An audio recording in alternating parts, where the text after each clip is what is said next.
আশা করছি টাইটেল আর থাম্বনেল দেখে বুঝেই গেছো, এত বড় একটা অ্যাচিভমেন্টের দিন আমার সাথে এমন ঘটনা ঘটবে আমি কখনোই ভাবিনি।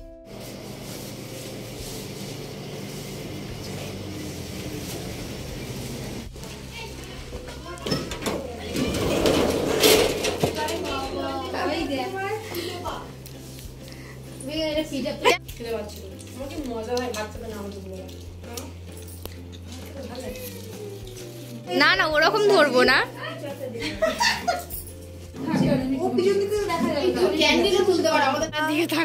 ক্যামেরা দিকে তাকিয়ে আছি। কোন দিকে তাকিয়ে আছি? এইদিকে। ক্যামেরা ওখানে কেন? এখানে লাগাবি। এইদিকে আকার হয় পড়া ভালো আছে বাড়তে বয়। ও বাবা কি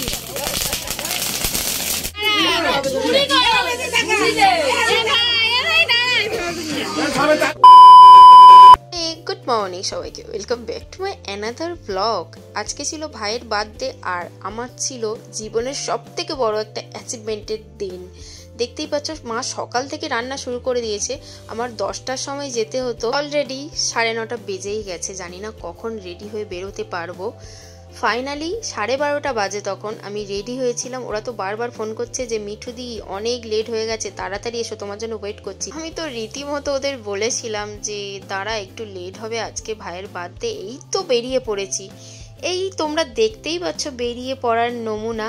হ্যাঁ, একটা ফটো ভিডিওর জন্য অনেকটাই পরিশ্রম লাগে, যেটা ক্যামেরার পিছনে যে আছে সেই অবশ্যই বুঝতে পারবে। না না, ওদেরকে আর লেট করানো যাবে না, ওরা তাহলে আমার উপর প্রচুর খেপে যাবে। গেছিল অবশ্যই, জানি ওরা পরে ভিডিওটা দেখবে আর আমাকে গালাগাল দেবে রীতিমতো যে তুমি মিথ্যে কথা বলেছো আমাকে ড্রপ করে দিয়ে আসছিল হচ্ছে চিকু, আমার ব্রো।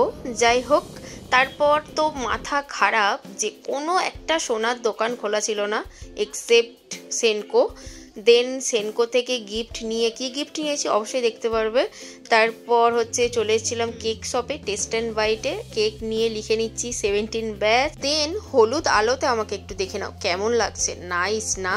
চলো পৌঁছে গিয়ে ওদের রিয়াকশনটা তোমাদের একটু দেখাই।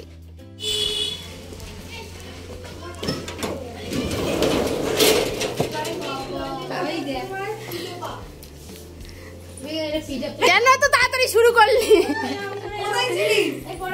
দেখতেই পেলে যে ওরা আমার ওপর কতটা খেপে গেছিল, আমার জন্য ওয়েট করে করে রেগে গিয়ে রীতিমতো নিরাশ হয়ে শুরু করে দিয়েছিল। আমি বলেছিলাম যে আমি সব থেকে লাস্টেই নেব সার্টিফিকেটটা, আমার বেশ ভালো লাগে লাস্টে নিতে। তারপরে আমার পালা ছিল, যাদেরকে ভিডিও করতে দিয়েছিলাম, মানে আমার ওখানে যারা ছিল। আর আমি কি বলছিলাম, ওকে দেখে জাস্ট প্রথমে আমি জড়িয়ে ধরেছি। আর আমি তো ভুলেই গেছিলাম, দেখো দেখো কাঁধে কেমন হাত দিচ্ছি, আমি তো ভুলেই গেছিলাম যে আমার সার্টিফিকেট ডিস্ট্রিবিউশন আছে। ভাই, ওরা বন্ধুর মতো জড়িয়ে ধরলে হবে না, সার্টিফিকেটে হাত দিয়ে ফটো তুলতে হবে। তখন সবাই আমার ওপর হো হো করে হেসে উঠেছিল। আমার বেশ ভালো লাগে, সবাই হাসলে বেশ মজা লাগে না, যে হ্যাঁ সবাইকে হাসাতে পেরেছি। তারপর ফটোটা ভালো আসেনি বলে আবার রিটেক নিয়ে নিলাম যে সুমনদা আমার আরও একটা ফটো তোলো। আর ওকে কি বলছিলাম তোমরা কি গেস করতে পারছো? ওকে আমি বলছিলাম যে দুজনেই তো আংটি পরেছি, চল আংটিটা দেখানো যায়। আনফরচুনেটলি ভয়েসটা রিমুভ করতে হয়েছে কারণ অনেক ক্রাউড ছিল।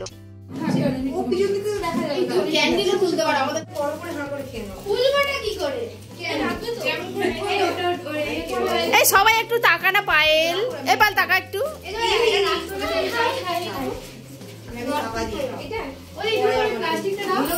শোন না, এই সোনাটা সবাই সামনেই আসবে। এই আমারটা তো খোলা নেই, খুলে দে আমারটা। আমারটা খুলে দে তো কেউ। সবাইয়ের খুব খিদে পেয়েছিল, সবাই খেতে এতটাই ব্যস্ত ছিল যে ক্যামেরার দিকে কেউ তাকায়নি। আমিও খেতে ব্যস্ত ছিলাম, কিন্তু ওই যে তোমাদের সাথে শেয়ার করতে হবে যে, সেই কারণেই ক্লিপটা নিয়েছিলাম। উফ বাপরে বাপ, আগে কেক কাটিং করলে বেশ ভালো হতো, কিন্তু সবাই যেহেতু খিদে পেয়েছিল ওই কারণে আমরা সবাই আগে খেয়ে নিয়েছি, দেন কেক কাটিং, দেন গিফট আনবক্সিং। আগে কেক কাটিংয়ের জন্য আমি অর্পিতাকে বলেছিলাম যে তুই একটু ভিডিও করে দে, তো সবাইকে নিবি, ঠিক আছে? ও তো সবাইকে নিয়েছে, ইভেন নিজেরটাও নিয়েছে। আনফর্চুনেটলি মাথাটা মানে কেটে গেছে, পুরোপুরি দেখা যায়নি। নো চাপ, আমি দেখিয়ে দেবো।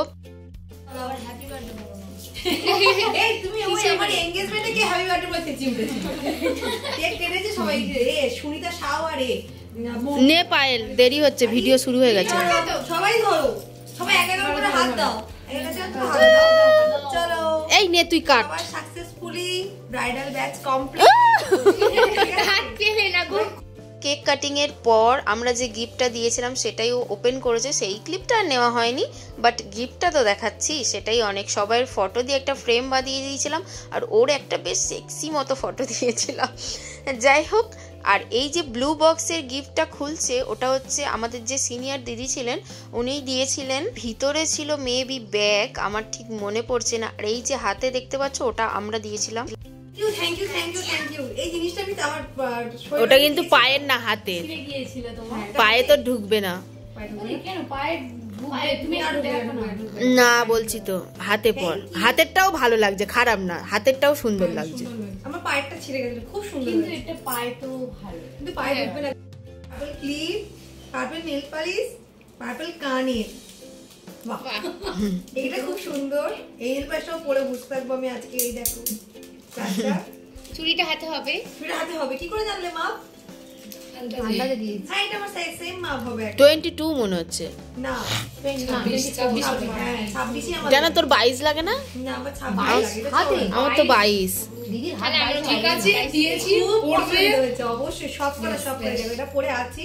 এটা তো আজকে থেকেই পড়তে যাবে। পরে নাচতে যাবি, পরে নাচতে যাবি। এটা পায়টা পরে না ছিঁড়ে গেছে। তো কি পরে ছিঁড়ার জন্য তো কিনে পড়বে, আবার গুছিয়ে রাখবে কেন? হবে কি করে? সব সময় পড়ে থাকলাম আজকে থেকে। না ছিঁড়লে না, এটা ভালোই লাগছে, খারাপ লাগছে না। ওটা ভালো তো লাগছে, আমার তো ভয়টা কি বলো তো বাইরে ওটা হলো না স্যার, বাট মজার লাগবে। ইভেলাই দেওয়া আছে। আমার 17 নম্বর ব্যাচ আমার। তাকাও সবকিছু শেষ করে আমার যে ফেভারিট জিনিসটা যার জন্য আমার প্রাণটা পড়েছিল সেটাই নিয়ে বসে পড়েছি। জানোই অনেকটা কেন খাচ্ছি, বিকজ আই লাভ পেস্ট্রি। আমার পেস্ট্রি খেতে প্রচণ্ড ভালো লাগে। আর এই যে কেমনভাবে খাচ্ছি দেখেছো, তোমাদের কি খিদে পাচ্ছে? আমি যখন ভয়েস দিচ্ছি আমার কিন্তু বেশ খেতে ইচ্ছা করছিল। ক্যামেরা দিকে তাকিয়ে আছি। আমি কোন দিকে তাকিয়ে আছি? এইদিকে। ক্যামেরা ওখানে কেন? এখানে লাগাবি এই জায়গাটায়। Tata tata bye. সবকিছু সাকসেসফুলি ডান করে বাড়ি যাওয়ার পালা। আর ওই দিন বাসে প্রচণ্ড ভিড় ছিল, উফ কি বলবো আর কি। তারপর বাড়ি এসে যে এত গরম হচ্ছিল, অতক্ষণ শাড়ি পরে থাকা আমার কাছে মানে কি বলবো, প্রচণ্ড কষ্টের ব্যাপার আর কি। ওই জন্যই তো শাড়ি পরি না, তাই না? By the way, I am hot girl, ওই জন্যই তো অত গরম লাগছিল। Just kidding. একটু রেস্ট নিয়ে সন্ধেবেলা ভাই দাদাদের সাথে বেরিয়ে পড়েছি। হ্যাঁ, ময়ূকও ছিল, কারণ পলুর বার্থডে ছিল আমার ভাই। আর তোমরা অনেকেই জানতে চেয়েছিলে যে আমার ভাই দাদা কেউ আছে কিনা। না, আমার কোনো ভাই দাদা কেউই নেই, আমরা 2 বোন। ওইগুলো হচ্ছে আমার কাকু জেঠুর ছেলে। আমাদের যেহেতু জয়েন্ট ফ্যামিলি, আমরা সবাই একসাথেই থাকি। আমরা কেক কিনতে এসেছিলাম, বার্থডে বয়ও আমার সাথেই ছিল। দেন কেক কিনে আমরা চলে যাচ্ছিলাম হচ্ছে গিফট কিনতে। আমার তরফ থেকে তো গিফট দিতেই হতো। আর ভিডিও করে দিয়েছিল বার্থডে বয়, ওকে বলেছিলাম যে তুই ভিডিও করে দে। বলে হ্যাঁ, কোনো চাপ নেই। ও আমার প্রত্যেকটা ভিডিওই দেখে এবং সাবস্ক্রাইবও করে রেখেছে, লাইক কমেন্ট শেয়ারও করে। ও আমায় এটাও বলে রেখেছিল, দিদি আমার বার্থডে ব্লগ যদি না আসে আমি কিন্তু তোর সাবস্ক্রাইব তুলেও নেব আর তোর ভিডিও দেখবই না। আমি বলি না না, তোর বার্থডে ব্লগ অবশ্যই আসবে, তুই আমার ভিডিও দেখিস আর তোর বার্থডে ব্লগ আসবে না, এটা হতেই পারে না। দেন ভাইয়ের জন্য একটা সোয়েট শার্ট নিয়ে, ওর জন্য শপিং করা যেমন তেমন, নিজের জন্য একটা সোয়েট শার্ট নিয়ে চলে এসেছিলাম বার্থডে ডেকোরেশনের একটা দোকানে, যেখানে হচ্ছে এই যে দোকানটা দেখতে ছোট, কিন্তু এমন কোনো বার্থডে জিনিস নেই যে এই দোকানে তোমরা পাবে না। এটা হচ্ছে ডায়মন্ড হারবার সিনেমা হলের ঠিক কাছে এই দোকানটা। আর উফ, হনুমানটাকে দেখেছো? তারপর বাড়ি এসে আমরা বাজি ফাটিয়ে নিচ্ছিলাম কেক কাটার আগেই। ওই দিন আমরা প্রচুর বাজি ফাটিয়েছিলাম, বেশ মজা হয়েছিল, জমে ক্ষীর হয়ে গেছিল। কেক কাটার আগে প্রচুর বাজি ফাটাবো, কেক কাটার পরেও ফাটাবো, তোমরা শুধু দেখতে থাকো। আর সেলটা ফাটানোর সময় যা প্রবলেম হয়েছিল কি বলবো তোমাদের। ওই ক্লিপটা আমার বোনের কাছে ছিল, বাট ওর থেকে আমার নেওয়া হয়নি, কোনো ব্যাপার না।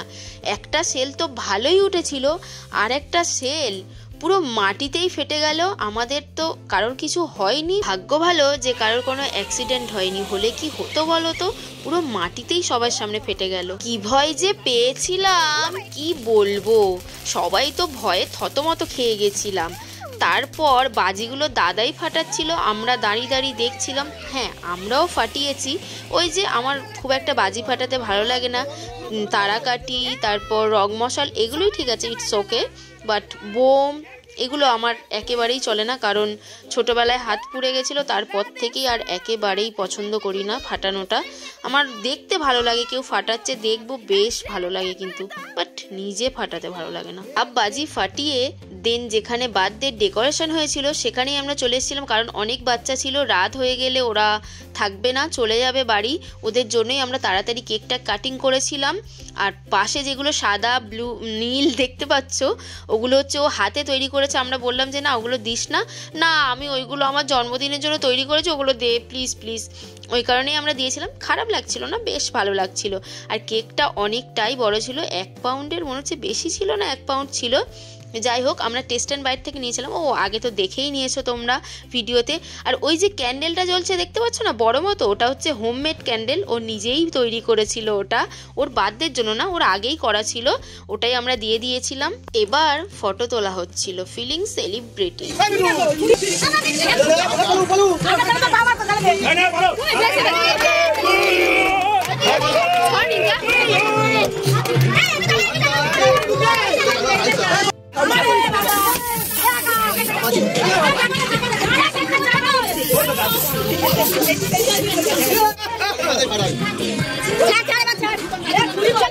কেক কাটার পর সব ভাই বোনরা একটু ফটো তুলে নিচ্ছিলাম। তারপরে আবারও আমাদের শুরু হয়ে গেছে বাজি পোড়ানো। এবারে এইটাকে কি বলে, এটাও কেউ কি ছোটোখাটো সেল বলে, 12টা না কটা করে থাকে। আর সব বাজিগুলো এনেছিল হচ্ছে পিসিমণি চাম্পাহাটি থেকে, ওখানে তো বাজি ফেমাস সবাই জানো। আর আমাদের ছোটোবেলায় যা বাজি আসতো আমার পিসিমণি সব ওখান থেকেই নিয়ে আসতো, বেশ মজা লাগতো, কিন্তু প্রচুর বাজি আনতো। এই বছরও এনেছিল, সবাই ওই দিন প্রচুর মজা করেছিলাম। তারপর ডিনার সারার পালা। মা এইদিকে মাংস বাচ্ছে, কেন জানো, কারণ আমি সব ধরনের পিস খাই না, ওই জন্য। অনেক রকমের রান্না ছিল, বাট আমি শুধু মাংস দিয়েই খেয়েছিলাম। চলো ব্লগটা এখানেই এন্ড করলাম। যদি ভালো লেগে থাকে তাহলে like comment share and subscribe করে দিও। চলো বাই, টাটা, গুড নাইট, দেখা হচ্ছে নেক্সট ব্লগে, টাটা।